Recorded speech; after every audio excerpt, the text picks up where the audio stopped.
Mari kita berdoa. Bapa Surgawi, Bapa yang kami sembah dalam nama anak-Mu Tuhan Yesus, terima kasih untuk napas kehidupan yang baru yang Tuhan berikan kepada kami. Sebelum kami mulai aktivitas kami mau disapa dengan kebenaran firman Tuhan. Dalam nama Yesus kami berdoa. Amin. Sapaan rohani buat kita pada pagi hari ini, Senin 17 April 2023. Saya ambil dari kitab 1 Timotius pasal yang pertama ayat yang kelima. Demikian kesaksian firman Tuhan. Tujuan nasihat itu ialah kasih yang timbul dari hati yang suci, dari nurani yang murni, dan dari iman yang tulus ikhlas.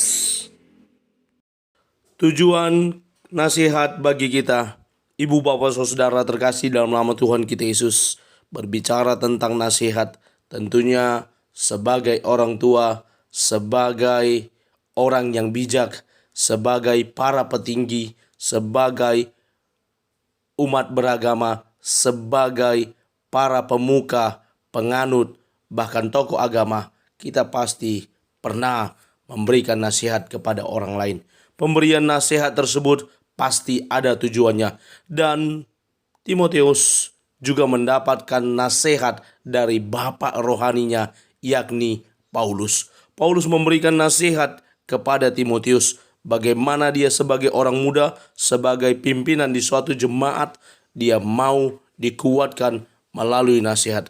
Dan dalam 1 Timotius 1 ayat yang kelima ini, Paulus jelas berkata, tujuan nasihat itu ialah kasih yang timbul dari hati yang suci, dari hati nurani yang murni, dan dari iman yang tulus ikhlas. Bagaimana suatu nasihat yang disampaikan bertujuan untuk membuat hati semakin suci dan hati nurani semakin murni, sehingga iman juga tulus dan ikhlas. Saya mengutip beberapa kata-kata bijak yang disampaikan oleh beberapa orang. Yang pertama dari Iwan Fals, seorang musisi yang terkenal dengan lirik-lirik lagunya yang memang sangat enak dan sedap didengarkan.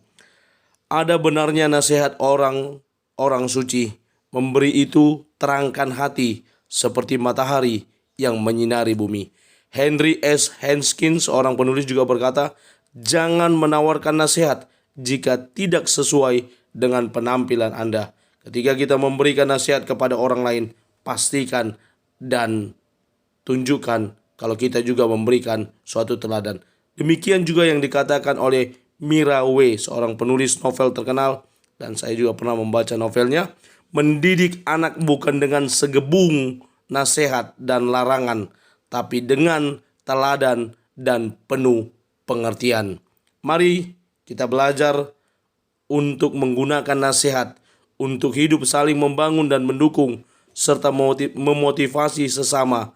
Terlebih lagi berguna untuk menguatkan dan menumbuhkan iman sesama kita. Kiranya Tuhan menguatkan dan memampukan kita, memberikan hikmat kebijaksanaan kepada kita untuk menggunakan nasihat kita dalam hidup saling membangun satu sama lain.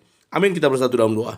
Terima kasih Bapa untuk firman-Mu yang telah kami dengarkan. Mampukan kami menjadi para pelaku kebenaran firman Tuhan. Dalam nama Yesus kami sudah berdoa dan mengucap syukur. Amin. Selamat beraktivitas. Tuhan Yesus memberkati. Shalom.